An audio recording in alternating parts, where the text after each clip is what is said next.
আসলে এটা অনেকটা বললাম কারণে ডিল করতে ছিল। তো যেটা বলেছিলাম যে বাংলাদেশ দল আসলে টেস্ট ক্রিকেটে ধারাবাহিক হতে পারছে কিনা, দেখেন বিষয়টা খুব সিম্পল যে বাংলাদেশ টেস্ট ক্রিকেটটাকে অত সিরিয়াসলি নেয় না যতটা তারা ওয়ান ডে এবং টি20 ফর্ম্যাটকে খুব সিরিয়াসলি দেখে, যার কারণে আসলে মানুষ লঙ্গার ভার্সন ক্রিকেটে অনেক পিছিয়ে আছে। এখন বাংলাদেশ লঙ্গার ভার্সন ক্রিকেটে পিছিয়ে থাকার পিছনে আরও অনেক কারণ আছে। আমরা যে ডোমেস্টিক ক্রিকেট বা ফার্স্ট ক্লাস ক্রিকেট হয় সেটা কিন্তু প্রপার রুল মেনটেন করা হয় না, ফার্স্ট অফ অল। সেকেন্ড হচ্ছে বাংলাদেশকে যদি টেস্ট ক্রিকেট ভালো করতে হয় অবশ্যই ডোমেস্টিক এবং ফার্স্ট ক্লাস ক্রিকেট যত সম্ভব প্রত্যেক বছর আয়োজন করতে হবে, এবং এটার দায়িত্ব কিন্তু শুধু লিগ কমিটি যারা আয়োজন করে তাদের না, এটার দায়িত্ব বিসিবিকেও নিতে হবে। তাদেরকে এটা এনশিওর করতে হবে বাংলাদেশ যদি আসলে লঙ্গার ভার্সনে অন্য দলগুলোর সাথে কম্পিট করতে চায় বা অন্য দলগুলোর সাথে এটা কম্পিট করতে পারে, সেটার জন্য বাংলাদেশকে ওইভাবে তৈরি করতে হবে। সেক্ষেত্রে ডোমেস্টিক এবং ফার্স্ট ক্লাস ক্রিকেটকে খুব জোর দিতে হবে, বিশেষ করে লঙ্গার ভার্সন। আপনি যদি ওয়ান ডে এবং টি20 ফর্ম্যাটকে গুরুত্ব দিয়ে বসে থাকেন তাহলে টেস্ট ক্রিকেটে বাংলাদেশ কোনোদিনও ধারাবাহিক দল হতে পারবে না। বাংলাদেশকে যদি টেস্ট ক্রিকেটে ধারাবাহিক করতে হবে অবশ্যই যে 4 দিনের ফার্স্ট ক্লাস টুর্নামেন্টগুলো হয় সেগুলোকে যত দ্রুত সম্ভব চালু করতে হবে, এবং এইটা মাথায় রাখতে হবে যে টুর্নামেন্টগুলো যেন রেগুলার হয় যাতে ক্রিকেটাররা নিজেদেরকে ওইভাবে প্রস্তুত করতে পারে। অনেস্টলি বলতে বাংলাদেশ টেস্ট ক্রিকেটে ভার্সিমুখে অসংখ্য এরিয়া আছে, নো ডাউট, কিন্তু তারপরেও কিছু এরিয়া রয়েছে যেখানে আমাদের খেলোয়াড়দের বা দলকে ইমপ্রুভ করতে হবে। যেমন আপনি যদি দেখেন যে ফার্স্ট ইনিংসে আমাদের টপ অর্ডার পুরোপুরি কলাপস করে গেছে, লিটারেলি কলাপস করে গেছে, এবং আমাদের টপ অর্ডারের যে বাহাতি ব্যাটসম্যান তারা যেভাবে একইভাবে আউট হচ্ছেন প্রত্যেকটা ম্যাচে, এটা কিন্তু একটা মানে গুরুত্ব দেওয়ার একটা বিষয় যে কিভাবে তারা আসলে ভিতর দিকে যে বলগুলো আসে বা বল যে ইন সুইং ডেলিভারি তারা কিভাবে হ্যান্ডেল করবে, কিভাবে তারা বাহাতি পেসারদের এগেনস্টে বা রাইট মিডিয়াম পেসারদের এগেনস্টে ভিতরে যে বলগুলো মুভ করে সেগুলো তারা কিভাবে ট্যাকেল করবে। হ্যাঁ, আপনি যদি নাজমুল শান্ত করার চিন্তা করেন, কিংবা সাতমা ইসলাম করার চিন্তা করেন, কিংবা জাকিরের কথা চিন্তা করেন, অথবা আপনি যদি ওকে করার চিন্তা করেন, কিংবা সাকিব আল হাসানের কথা চিন্তা করেন, এরা প্রত্যেকে কিন্তু দেখবেন most of the time same pattern out হয়েছে। ইদার অফ স্টাম্পের বাইরে বল আউট হচ্ছে, অথবা ভিতর দিকে যে বলগুলো আসছে মানে ইন সুইং বল সেগুলো তাদের আউট হচ্ছে। এখন প্রশ্নটা হচ্ছে এই বিষয়ে যে ব্যাটিং কোচ ডেভিড হ্যাম সে কি কাজ করছে না? আমার তো মনে হচ্ছে না সে এখানে কাজ করছে। যদি সে কাজ করতো তাহলে কিন্তু ব্যাটারদের এইরকম ভুল বারবার হতো না। আর তাছাড়া একটা যেটা সমস্যা সেটা হচ্ছে মোস্ট অফ দ্য ব্যাটসম্যান ব্যাকফুটে থেকে খেলতে চায়, মানে উইদাউট এনি ফুট মুভমেন্ট। আপনি যখন দেখছেন বল দুই দিকে সুইং করছে, আপনার উচিত বলটা সুইং কাউন্টার করার জন্য ওইভাবে অ্যাপ্রোচ করা, রাইট? এখন অনেক ব্যাটসম্যানকে দেখবেন সুইংকে কাউন্টার করার জন্য তারা ক্রিজের অনেকটা বাড়িকে ব্যাট করে, কারণ কি তারা যাতে সুইংটাকে তারা কাউন্টার করতে পারে। এখন আপনি যদি একটা জায়গায় আটকে থাকেন, আপনি যদি মনে করেন ব্যাকফুটে সব শট খেলবো, আপনার অপোজিশনে যে বলার আছে সে কিন্তু বুঝে যাবে যে আপনি কি করতে চাচ্ছেন। এইটা কিন্তু একটা বড় সমস্যা হয়ে দাঁড়ায় পরবর্তীতে ব্যাটারদের জন্য, যখন অপোজিশনের বলার জানে যে আপনি কোন জায়গায় খুব দুর্বল, রাইট? আজকে 12,000 আউট যদি দেখেন আজকের ম্যাচে লাস্ট ম্যাচে 12,000 আউট যদি দেখেন, নাহিদ রানের চেষ্টা করছেন 12,000 বডির কাছে কিছু বলটা করার জন্য, যাতে 12,000 ওই রুমটা না পান শট খেলার জন্য, এবং যাতে সে ফল শট খেলতে পারত হয়, এবং যেটা ফলে আমরা দেখেছি এই প্রথম টেস্টে এবং আজকের এই টেস্টে নাহিদ রানের চেষ্টা করেছেন 12,000 বডির কাছাকাছি বল করার জন্য। এটা করে 12,000 যে কাজটা তার যে সমস্যা রয়েছে, তিনি শর্ট খেলতে পারেননি, তিনি এটা থার্ড ব্যান্ড অঞ্চলে রান নিতে চেয়েছেন অথবা সফট হ্যান্ড খেলে সিঙ্গেল নিতে চেয়েছিলেন, কিন্তু আনফর্চুনেটলি সেটা হয়নি, তিনি আউট হয়েছেন, একই ধরনের আউট হয়েছেন। এখন প্রশ্ন হচ্ছে নাহিদ রানি নিশ্চয়ই জানে যে 12,000 দুর্বলতা কোথায়। আপনি যদি আউটের ধরনগুলো যদি দেখেন, বেশিরভাগ সময় তিনি বডির কাছে যে বলগুলো সেখানে শর্ট খেল দিকে আউট হয়েছেন, অথবা অফ স্টাম্পের বাইরে বল চেস করতে গিয়ে টিম উইকেট ক্যাচ দিচ্ছে, অটো স্লিপের আউট ক্যাচ দিয়েছে। সো এই জিনিসগুলো নিয়ে নাহিদ রানা বলেন বা টিম ম্যানেজমেন্ট তারা কিন্তু হোমওয়ার্ক করে এসেছে বিদায় তারা এইখানে সাকসেসফুল করেছে। কিন্তু আমাদের বাংলাদেশের যে টপ অর্ডার ব্যাটাররা, বিশেষ করে বাহারি যারা, তারা কিন্তু ওই জিনিসটা বারবার ভুলটা করে যাচ্ছে। একই ভুল বারবার যদি আপনি করেন তাহলে কিন্তু প্রতিপক্ষ বুঝে যাবে যে আপনার সমস্যাটা কোন জায়গায়।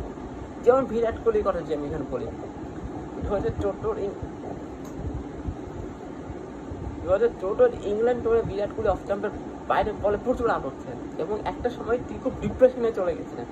পরবর্তীতে বিরাট কোহলি কি করলেন, এই জায়গাটা নিয়ে তিনি কাজ করলেন এবং এই পরবর্তীতে তার অফ স্টাম্পের বাইরে বলে যাতে কোনো রকম সমস্যা হয় তিনি ওই জায়গাটা নিয়ে কাজ করলেন এবং তিনি আজকে সাকসেসফুল। এবং বিরাট কোহলিকে আপনি এখন দেখবেন তিনি কিন্তু ক্রিজে অনেকটা বাইরে এসে ব্যাট করে। একটা সময় আমরা কি দেখতাম, বিরাট কোহলি ক্রিজে অনেক ডিপে থেকে ব্যাট করার চেষ্টা করতেন, কিন্তু এখন তিনি যেটা করেন সুইংটাকে কাউন্টার করার জন্য ক্রিজের বাইরে এসে ব্যাট করেন এবং যাতে তিনি সুইংটা কাউন্টার করতে পারেন এবং যাতে এটা বোঝা যায় যে তিনি বলারদেরকে রিড করতে পারছেন। তিনি আমাদের ব্যাটারদেরকে দেখতে আপনি দেখবেন বা দেখেছেন।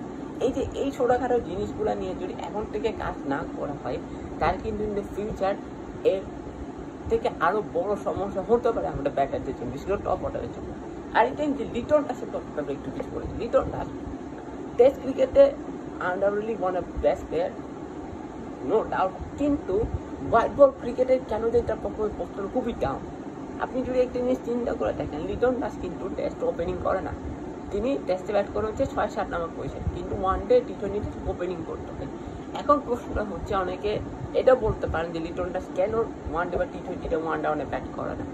দেখেন বিষয় হচ্ছে লিটন দাস যদি ওয়ান ডাউনে ব্যাট করে তার ওপেনিংটা কে করবে, ওপেনিংটা তাহলে কে করবে, এটা একটা প্রশ্ন। তৃতীয়ত হচ্ছে লিটন দাস টি20 এবং ওয়ানডেতে আমার মনে হয় যে ওয়ানডে খুব কম ইনিংসে টিম ব্যাট করছে। যেমন বিপিএল যদি দেখেন সেখানে হয়তো তিনি ওয়ান ডাউনে অনেকটা ব্যাট করেনি, যার কারণে সেটাকে ওপেনিং করতে হয়। এখন টেস্ট ক্রিকেটে সে সফল, কিন্তু ওয়ানডে বা টি20তে সে রিসেন্ট টাইমে তার ব্যাট হাসছে না। এখন এখানে হয়তো তার টেকনিকের একটা ব্যাপার আছে, হতে পারে তিনি বিষয় নিয়ে কাজ করেছেন, ব্যাটিং করতে সাথে তিনি কাজ করেছেন, হয়তো তিনি অন্য কারোর কাছ থেকেও আসলে গাইডেন্স নিয়েছেন যে কীভাবে আসলে খেলতে হবে, এটা কিন্তু দেখা যাচ্ছে। কিন্তু এখানে যেটা লিটন দাস আসলে ওয়ান ডাউনে ব্যাট করার মতো ওয়ান ডে টি20 এখন প্রস্তুত নন, যার কারণে তাকে যদি আপনি ওয়ান ডাউনে ব্যাট করান তাহলে কিন্তু এটা সমস্যাটা পরবর্তীতে হবে। আচ্ছা, এটা গেল। এবার আসি নাজমুল হোসেন শান্তকে নিয়ে যদি কিছু বলতে হয়। নাজমুল শান্ত ক্যাপ্টেন্সি নো ডাউট, আপনি তাকে ফুল মার্কস দিতে পারতেন, কিন্তু তার ব্যাটিং লাস্ট 1.5 ইয়ার্স ধরে নাজমুল হোসেন শান্তর ব্যাটিং, লাস্ট 1.5 বলবো না, লাস্ট 6 মান্থস ওটা ব্যাটিং একেবারে চলছে। গত বছর নাজমুল হোসেন শান্ত 3 ফর্মেট মিলে বাংলাদেশের হাইস্ট রান গেটার ছিল। এই বছর নাজমুল হোসেন শান্তর ব্যাট একদমই ফাসছে না। তিনি ক্রুশিয়াল ম্যাচগুলো তৈবেন, আপনি যদি টি20 ওয়ার্ল্ড কাপ ওটার পারফরমেন্স দেখেন, তিনি ক্রুশিয়াল ম্যাচগুলোতেও রান করতে পারছেন না। মানে এটাকে আপনি কি করবেন, এটাকে আপনি কীভাবে অ্যাক্ট করবেন? তিনি ক্যাপ্টেন বলে পার পেয়ে যাবেন, এটা তো তার ভাবা উচিত না। তাকে ভাবতে হবে আমাকে আমার ব্যাটিংয়ের দিকে ফোকাস করতে হবে। এবং এখানে আরেকটা সমস্যা হচ্ছে, মনুল হক যিনি কিনা 3 নম্বরে টেস্টে খুব ভালো ব্যাটিং করেন, তাকে আপনি নামাচ্ছেন 4 নম্বরে। শান্ত যাচ্ছে 3 নম্বরে, কেন শান্ত 4 নম্বর ব্যাট করে প্রবলেমটা কোথায়? একদম ব্যাটসম্যানকে আপনি যদি একটা ন্যাচুরাল পজিশন থেকে সরিয়ে দেন, সে কোনোদিনও পারফর্ম করতে পারবে না। যেমন মুশফিকুর রহিম ওয়ান ডেতে 5 নম্বর ব্যাট করছেন, 4 নম্বর এবং 3 নম্বর পজিশনে ব্যাট করেছেন, তাকে এখন 6 নম্বর ব্যাট করতে হচ্ছে। তিনি ওই রোলে অ্যাডাপ্ট করতে পেরেছেন, কিন্তু এই ক্ষেত্রটা এই জিনিসটা সবার ক্ষেত্রে খাটে না।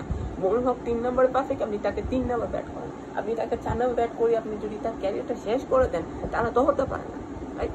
এই মনুল হক যে ধরনের ব্যাটসম্যান, নাজমুল শান্ত তার ধারে কাছেও যাবে না।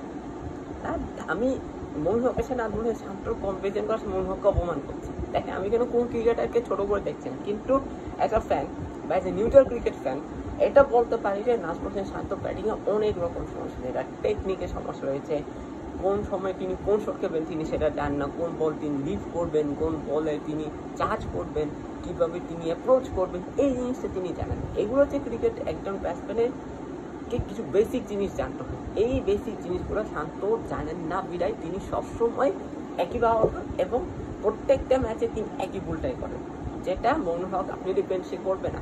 এখন এখানে প্রশ্ন হচ্ছে যে আমি মনুল হককে কেন এখানে ইনভলভ করছি, এর পিছনে আপনি যদি মনুল হকের রেকর্ড দেখেন 3 নম্বর পজিশনে তার ব্যাট করে, তাহলে আপনি বুঝবেন কেন বলছি যে মনুল হকের 3 নম্বর পজিশনে ব্যাট করছি in place of Najmul Hossain Shanto. তো এই জিনিসটা অবশ্যই টিম ম্যানেজমেন্টের নজর দেওয়া বলছি আমি মনে করি, এবং বাংলাদেশের যত দ্রুত সম্ভব ব্যাটিং অবশ্যই পরিবর্তন করতে হবে। আমরা যদি ভালো ব্যাটিং কোচ না নিতে পারি, then I am sorry to say আমরা টেস্ট না যে কোনো ফর্মেটে অনেক স্ট্রাগল করবো উইথ দ্য ব্যাট। সো আমাদের ব্যাটিং কোচ অবশ্যই পরিবর্তন করতে হবে, আমাদের টপ অর্ডারের অ্যাপ্রোচ পরিবর্তন করতে হবে, তাহলে গিয়ে কনসিস্টেন্টলি আমরা টেস্ট ক্রিকেটে বা লঙ্কার ভার্সনে ভালো করবো। এর পাশাপাশি আমাদেরকে ফার্স্ট ক্লাস এবং ডোমেস্টিক ক্রিকেটেও বেশি ইম্পর্টেন্স দিতে হবে, বিশেষ করে লঙ্কার ভার্সনে, যাতে ক্রিকেটারটা নিজেদেরকে ওইভাবে করে তৈরি করতে পারে।